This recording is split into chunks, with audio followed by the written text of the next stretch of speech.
andininy faharoa fanazavana momba ny tany isaon'ny ranovongo tamin'ny voalohany volana jona 7 dia nisy ny fivoriana lehibe zay nataonay tany amin'ny district ny isaon'ny ranovongo.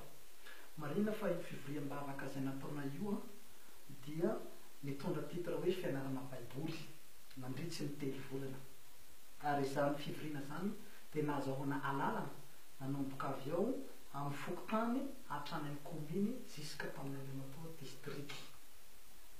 Tapabolana tapiorina dia nitranga ny loza.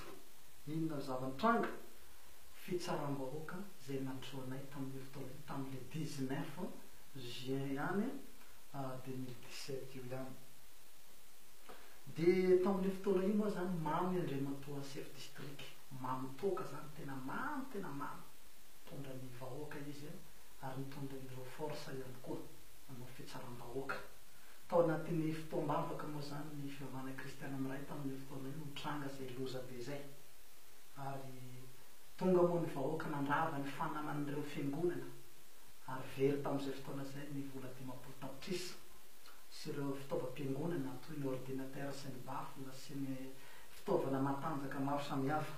Tamin'izany koa moa dia be da be ny fananan'ireo kristiana sy ireo fitafy ordi telefony nalain'ireo vahoaka nanampy an'zareo koa ny mpitandro filaminana tamin'izay fotoana zay. Zany hoe nanampy an'ireo mpanendaka zany ny mpitandro filaminana tamin'io fotoana io. Raha ny lalàna no jerena dia hita fa tena hoe heloka be vava ho an'Andriamatoa chef district zay zavatra zay satria ao anatin'ny fahamamona no mitondra vahoaka sy force dia tsy mety fa voararan'ny lalàna. Io moa araka rehefa nilazaiko tary aloha hoe zareo lehibe tsy raha ambany lalàna zareo ary tsy fehezin'ny lalàna fa zahay madiniky ihany no enjeny lalàna fa zareo olobe ireo tsy raha enjeny lalàna zany. Fa raha zay zava-misy zay aloha dia tena heloka lehibe ho an'ny zareo zay zavatra zay fa izy moa araka le teneniko tery dia hoe tsy enjeny lalàna zareo.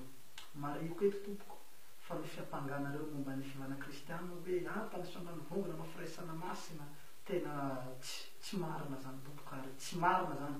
Ary raha mbola mahita ihany nareo ny fotoam-bavaka ataon'ireo fivavahana kristiana amiray FKM ireo tsy manao an'izany satria masina tanteraka io fiangonana io mitokana ny vehivavy mitokana ny lehilahy ary fady fijangojangana io fiangonana io ka izay sy zay zany fanazavana momba ny isaon'ny ranovongo ka makasitraka.